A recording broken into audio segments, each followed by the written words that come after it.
Hello and welcome to the Leaders Council podcast, the podcast for the people who run the country and the people who keep the country running. You join us here in Westminster as once again we put the topic of leadership under the spotlight. I'm Scott Challoner and today I'm joined by Adam Lakeland. Now, Adam is a director at Pro Sport Coaching Ltd, a company providing high quality sports provision to schools and nurseries throughout Lancashire, but he is also the current first team manager at Farsley Celtic Football Club as well.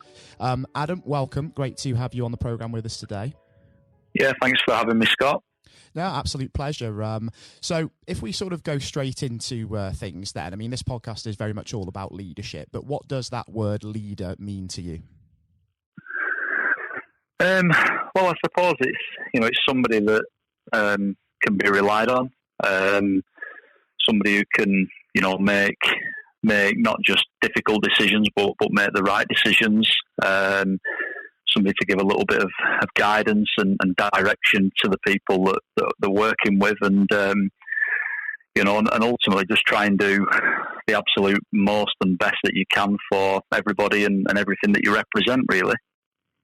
Absolutely. Now, I have to confess, I do follow football quite closely, Adam, and it's 3 promotions, isn't it, that you've won as a coach and a manager, 2 with Curzon Ashton and 1 with Farsley, am I correct in saying?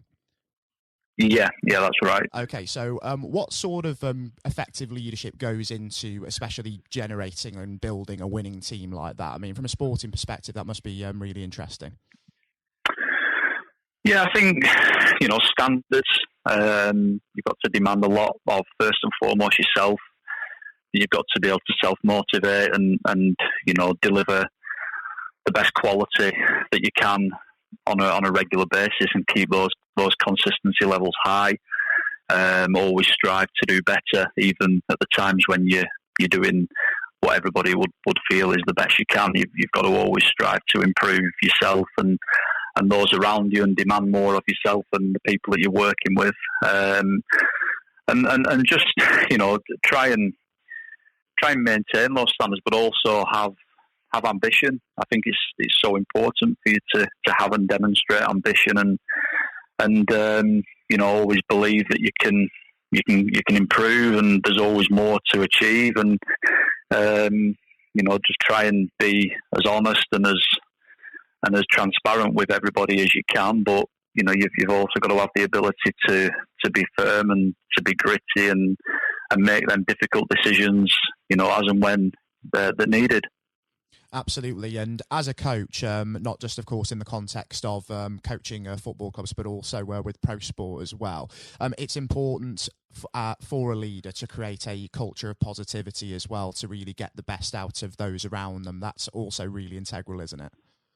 Absolutely, yeah. I think, creating the right environment, both, in terms of the role that I do in management and also, as the director of Pro Sport Coaching, you've got to create an environment where people want to come and be a part of, and where people come and enjoy the work that they do for you. Because I'm a big believer that it doesn't matter what you do in life, but if you're enjoying it, then you're always going to give the absolute best that you can. And ultimately, that's all that you can ask for of anybody, really, is whether that's your players or your staff or the employees, whoever it be. They come in and they try and give their all and do the very, very best that they can. And if they're working in a positive environment with good people around them, then the likelihood is that they'll be successful and they'll have positive results. Yeah, definitely. And in terms of your own leadership and coaching style, Adam, are there any names that sort of stick out as to people who've maybe inspired you over the years as well?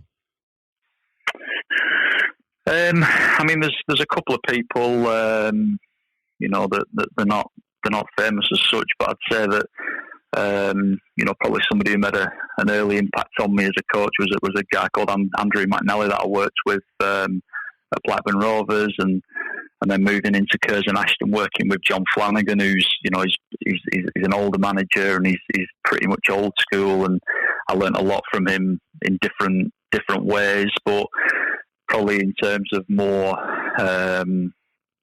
well-established names and celebrities, I'd say the likes of Ferguson, Clough, Most recently, the one who probably made the greatest impact on me was, I'd have to say, Mourinho. I just think, he really made me look at kind of where I wanted to go as a coach in a different way. And I think, the likes of him and Arsene Wenger, from a football sense, coming into English football, I think they started to change, kind of probably moving away from that manager role to more of a head coach role, which is what I would kind of class myself as. I think I'm good on the training ground, but I'm also good with people and with players, and I can make the difficult decisions when I need to.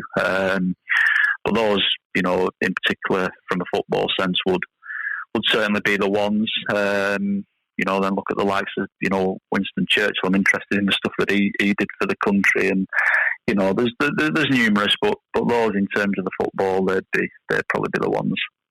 Yeah, there's some really interesting examples there, because you mentioned on the one hand John Flanagan, for example, who's a figure that not a lot of people will know as a household name, of course.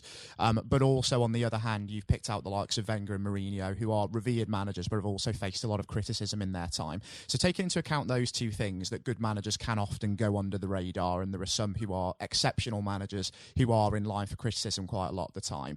Do you think that great leadership is as celebrated as much as it should be in this country? I think that, a lot of leaders, people only actually appreciate what they actually did and how good they were when they're either not around anymore or when they're not doing the role anymore. I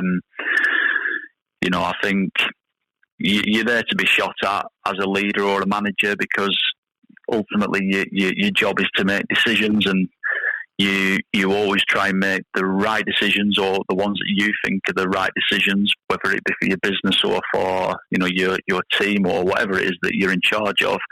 But ultimately, when you make decisions, the likelihood is that you're not going to please everybody within your club or team or organisation, and that is just the nature of the job. You're going to disappoint people. People are going to question the decisions that you make on a daily basis. But you've got to be true to yourself and believe that the things that you're doing and the decisions that you're making are the right ones.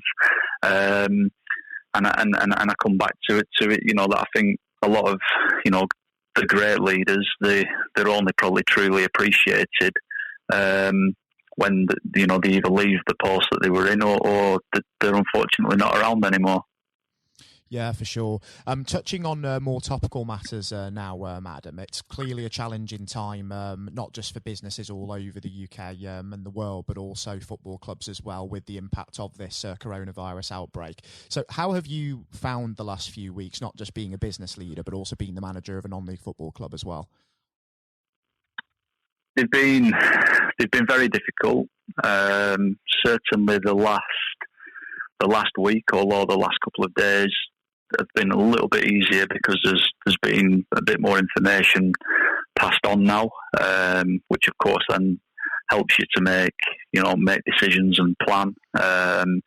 It's been in limbo with things that makes things difficult, because you've got to then plan for every foreseeable outcome, and some of those outcomes, they don't look too pretty on the other end. But I think you've always got to try and show and demonstrate composure and level-headedness, even if you're going crazy inside and you're really worried on the inside. You've got to always portray calm and like you're in control, because if you're at the top of the tree and you demonstrate that you're finding it difficult, then then ultimately the people that are below you, they'll panic and find it difficult as well. So it has been difficult. It has been tough. But I set up Pro Sport Coaching in 2006, and there's been bumps in the road along the way, like will be the case in most businesses, and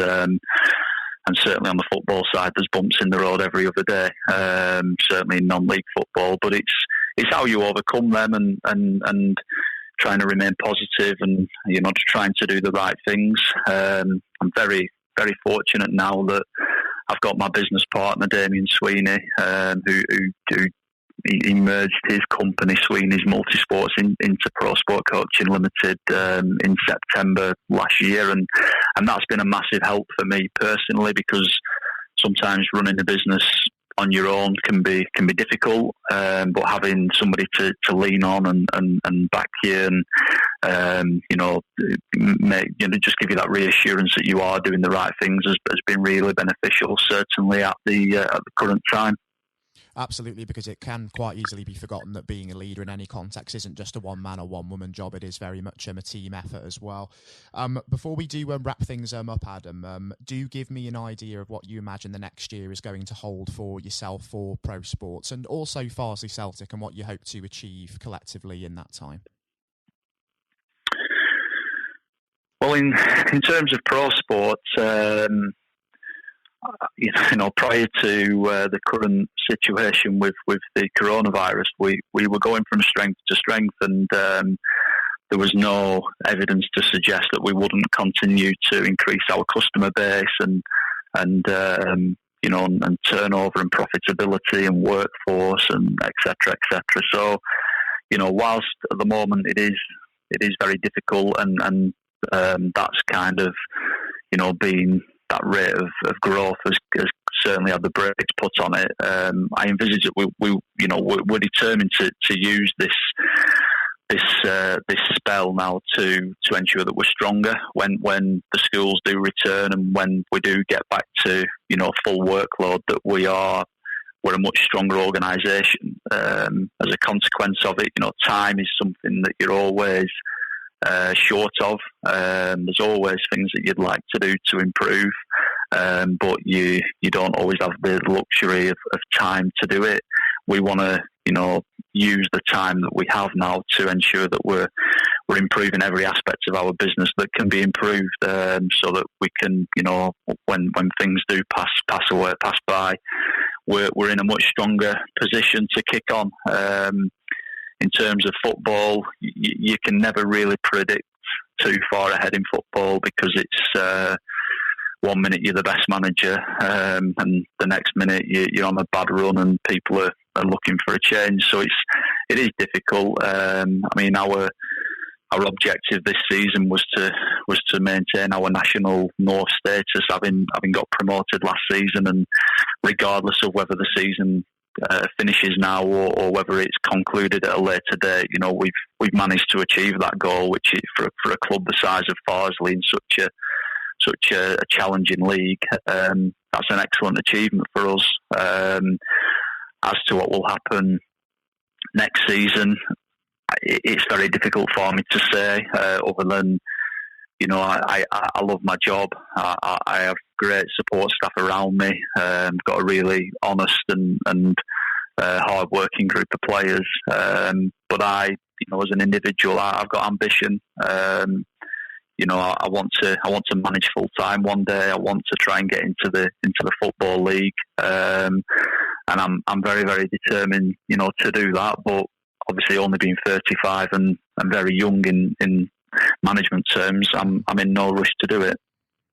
Yeah, absolutely. And let's hope on the business side of things we do start seeing that light at the end of the tunnel very soon, and we start seeing that upward trajectory.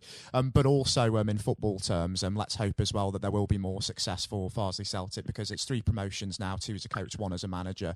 And I'm sure with that same ethos going all the way through, there'll be more to follow as well. Hopefully. Yeah, that's for sure. Adam, it's been an absolute pleasure having you on the programme today, and I think it would be fantastic as well to perhaps have you back on in a few months to look at this retrospectively and gauge how things have panned out in that respect. So thanks so much for coming on, speaking with to myself, and also sharing all of that with the listeners today. It's been fantastic. No, thanks very much for inviting me. It's been a pleasure, and I look forward to speaking to you again. Yeah, absolutely. And once the football kicks back off again, best of luck as well for the rest of the season or next season, depending on where we are. We now hand over to Jonathan White for his exclusive interview with Sir Geoff Hurst. We're now joined, though, by former England footballer and still the only man to score a hat-trick in a World Cup final, Sir Geoff Hurst. Thank you very much for coming on today. You're welcome. You're welcome. Good afternoon. And perhaps I should start and get it over and done with. I know you must be bored with it, and you've probably been asked 1,000 times. But when you got out for a duck playing for Essex, Jeff, what was going through your head at the time? Well, of course, that's not one of the most asked questions I get. Although there are one or two people who are very familiar who do Google me, realise that I did score nothing for Essex. My only game for Essex first team when we played against Lancashire in Liverpool, a place called Egbert in Liverpool, many, many years ago, 1962, I think that was. So I didn't, I didn't really feel it at the time. It was lucky to be playing, I guess. There were one or two injuries. But the problem that I had was really messing about between the two sports. That was very detrimental to me over that period of time, being stuck between the two sports. And I think for those that don't know, there's another world that might exist where Sir Geoff Hurst was a first-class cricketer and not perhaps a footballer. But whether it's business or cricket or football, obviously the importance of leadership, it can't be understated, no matter what form that comes in. When you were at West Ham, Geoff, and when Ron Greenwood first came along, he made obviously some pretty radical changes. Was this a man that genuinely inspired confidence the first time you'd meet him? Absolutely. I mean, he was simply a fantastic coach or teacher, if you like, of football.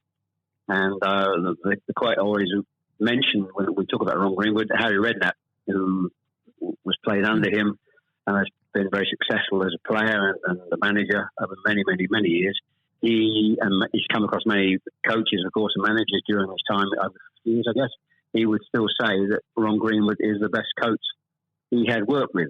So you're very fortunate. I think you think you're lucky when you come across, if you have a great teacher at school and a great coach as we had in Ron Greenwood, and of course a great manager in Sir Alf Ramsey. So to come across people like that, of that calibre, can have a huge influence on your career, of course, and then your life. And that's quite purely the case. Absolutely. And in those early days at West Ham, with a manager like Ron there, it's also important to have confidence with your other players. And of course, they become your friends. Who did you look at the time when to inspire confidence in yourself? Was it Peters? I think probably, I was very fortunate to play with the calibre of the players I did. Again, extremely fortunate to play with the captain of England and West Ham and Martin Peters, who was a fantastic player. And as far as Martin's concerned, I think sometimes he didn't quite get the recognition he deserved. What a wonderful player he was. In terms of inspiring confidence, I always probably say that the biggest influence for me, I guess, would be the captain, Bobby Moore.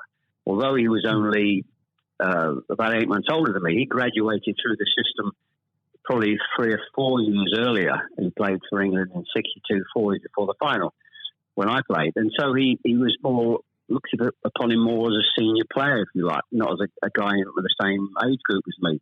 And I looked at how he trained, how he acted, how he behaved, and how he played. And so he would say, I would also say he was a big influence on me. One thing I would say about leadership, I do understand clearly in all walks of life, leadership is at the top, is absolutely vital for a business, a football team, in any walk of life to be successful. And it's quite evident. I was in the motor trade for a long time as well, selling car warranties to car dealerships. And you could almost tell when you walked into the business, many of the car dealerships, you could almost tell from the moment you walked in by initial reaction, people came and welcomed you, that the business was well run or conversely not well run at all. And so I understand the value and quality of leadership. And that's why I'm very fortunate to be involved in my career in those early days with two great leaders in Ron Greenwood and Alf Ramsey. Absolutely. And since you've already brought him up, Jeff, I think it'd be remiss not to go a little bit further with that. But obviously, after at West Ham, your playing came to the attention of Sir Alf Ramsey. Now, there's a man I'm sure when you walked into a room, you knew who was in charge. When it came to managing that England team, what was his style like, Jeff? Well, the first thing I say about Alf Ramsey, he's probably over my life the most powerful influence who had on me as a person. Naturally, it happens to an extent because he's got your whole career in his hand. Whether he picks you for England or he doesn't pick you, it can have a great impact on your career and, of course, your life. But in that era I was involved for 6 or 7 years, it was quite clear who was the boss. He was quite very, very strict.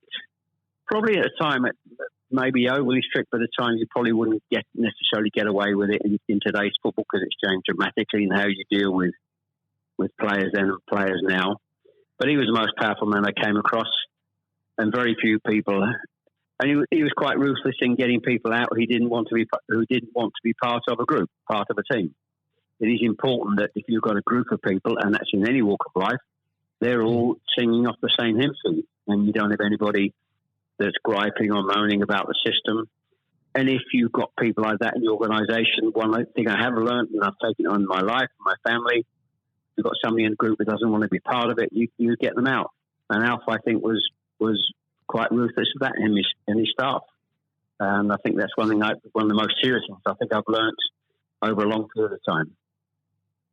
And is there, do you think, a specific moment, I'm sure there's probably dozens, but is there a specific moment, if you could perhaps pick right now, that did show those qualities in Sir Alf so sharply?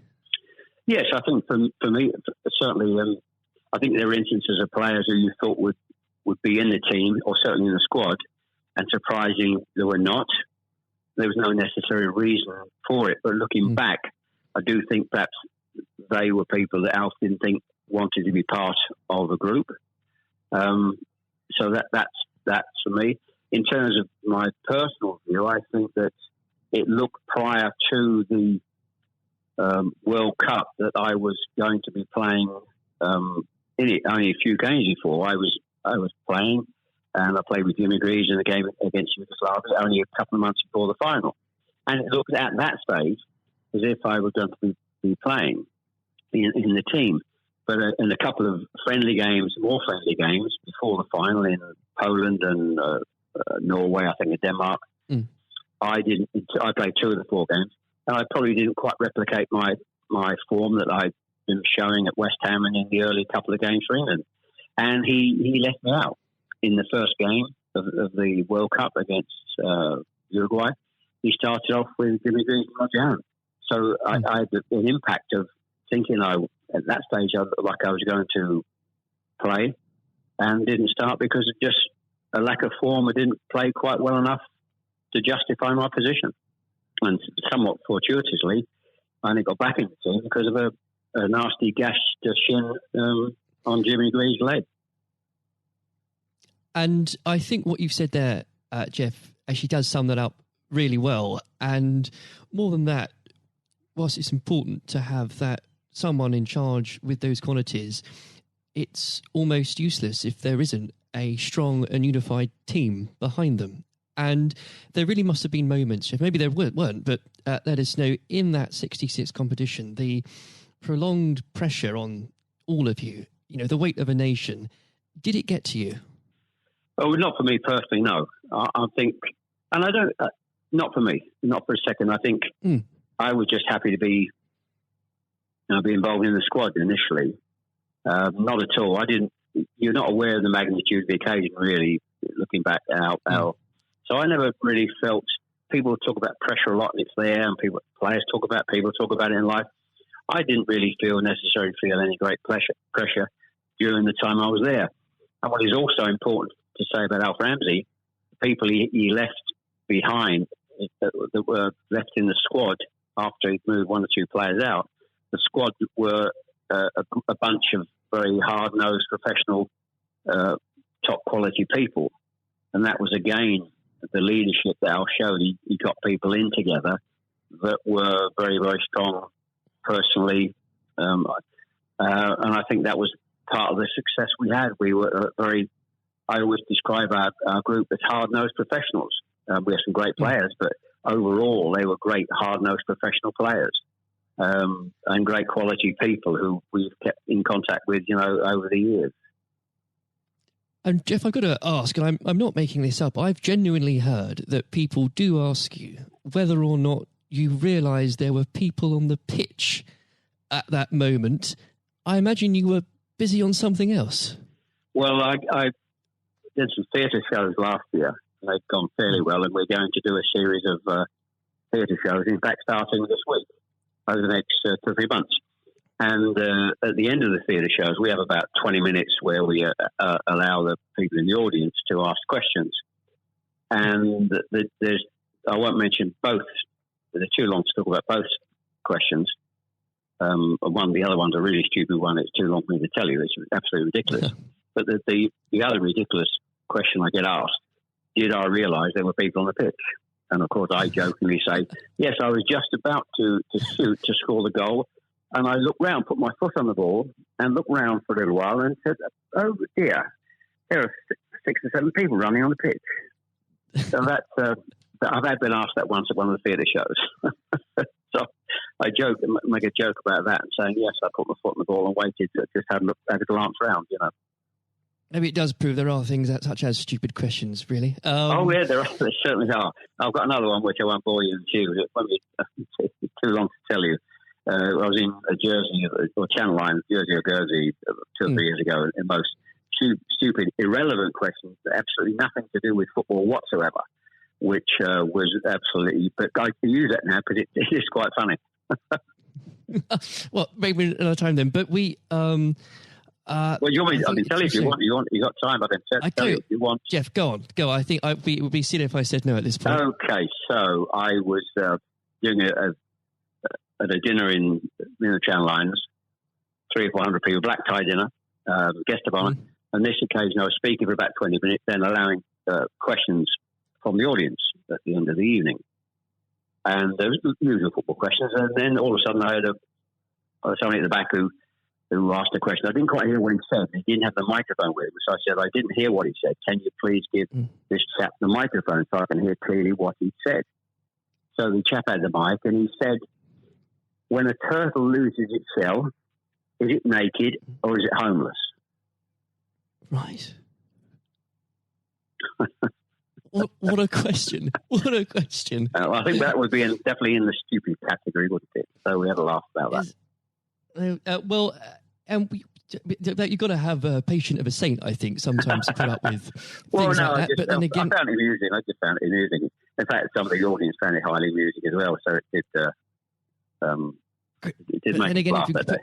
If you can put up with my questions, you can probably put up with anything. But there would have become a point, though, Jeff, I think you were a young man when obviously this happened, when you must have realised that teammates, began looking at you for leadership.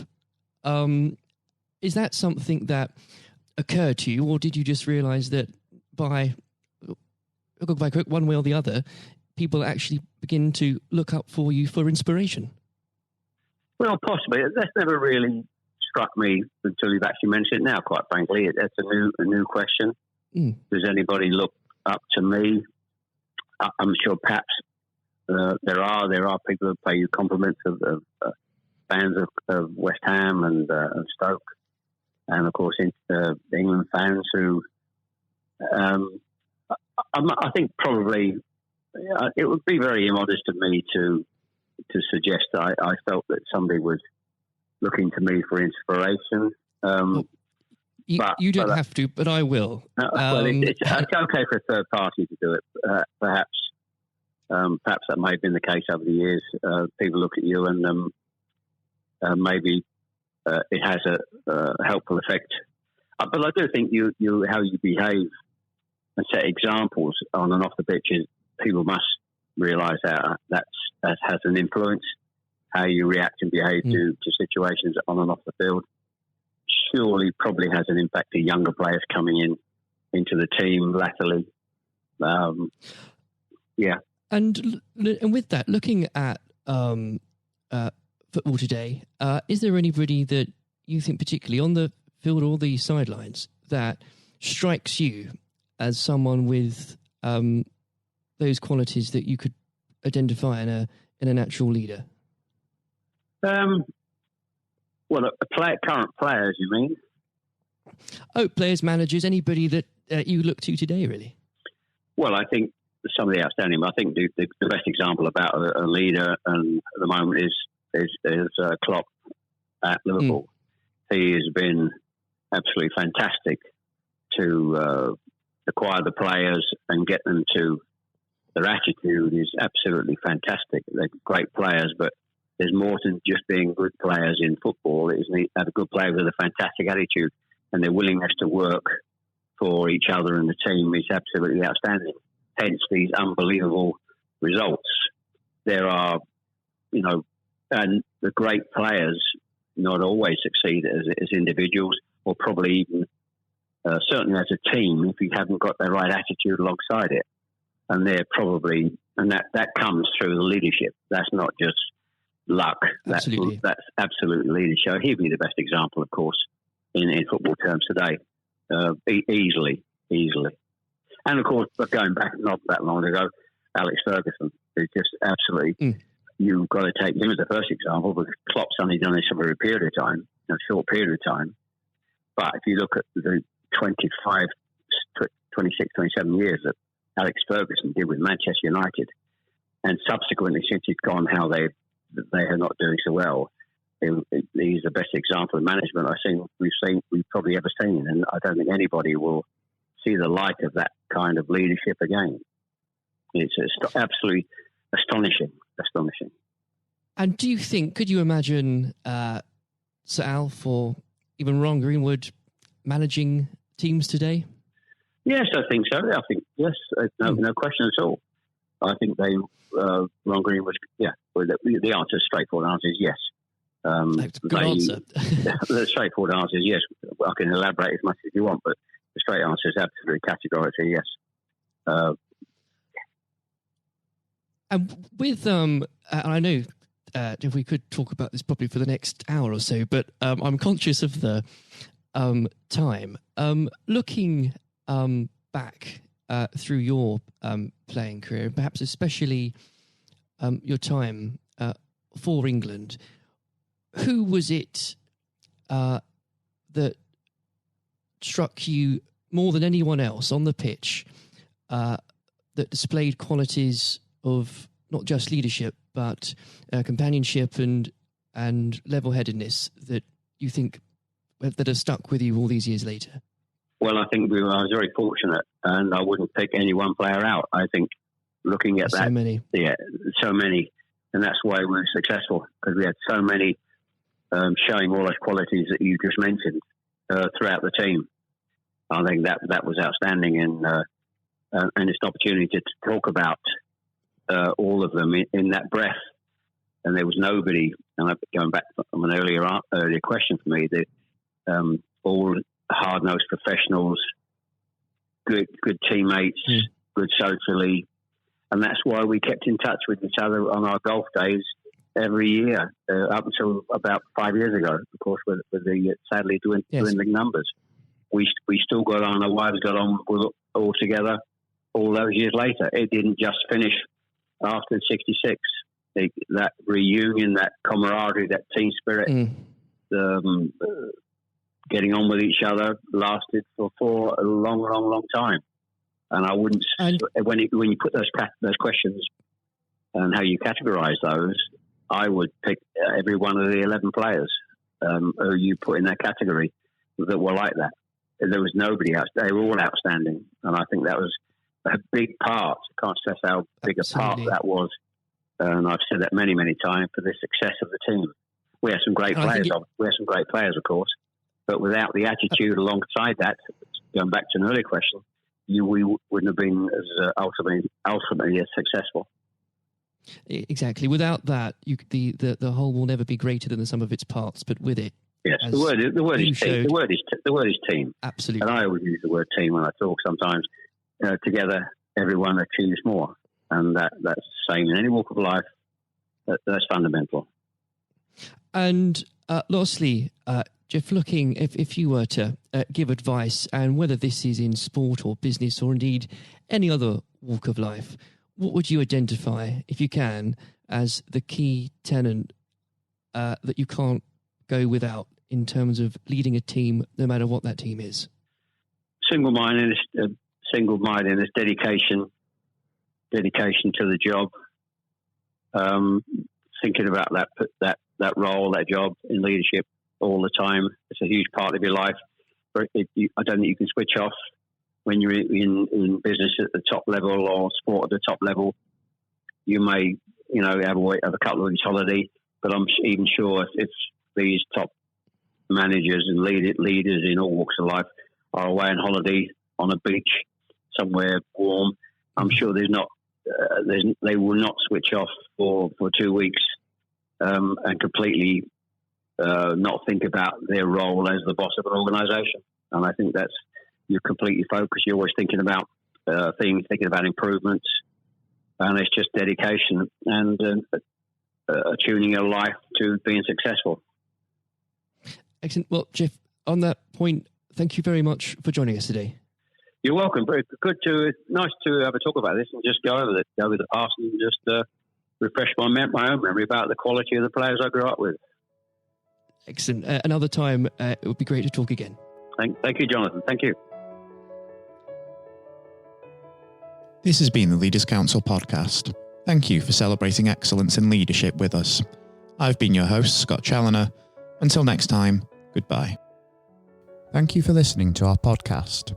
The views expressed within the podcast do not reflect the views of the Leaders Council of Great Britain and Northern Ireland, its parent company or subsidiaries, members of staff, or other guests of any other person therein associated.